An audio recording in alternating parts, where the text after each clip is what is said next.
က်မှာအများအားဖြင့်ဒီခဲ့ရတဲ့မိတ်ဆွေတငယ်ချင်းများမိသားစုဝင်များကိုလည်းကျေးဇူးတင်ပါတယ်ဒီနေ့ဒီနေရာကိုဆက်အားပေးကြတဲ့အားလုံးကိုကျေးဇူးတင်ရှိပါတယ်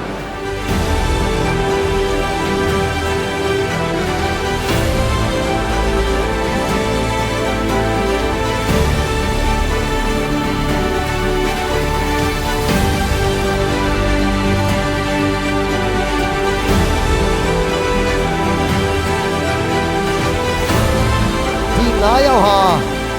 ကိုယ်ပိုင်တိုက်ခန်းတယောက်တစ်ခန်းစီကိုဒီကနေ့မှာဂုဏ်ယူစွာ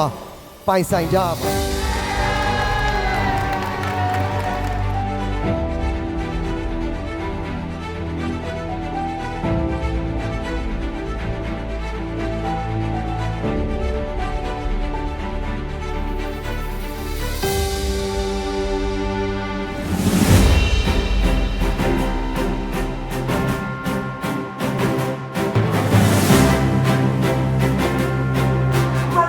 များစွာစိုက်ထူနိုင်ပါစေလို့ဆု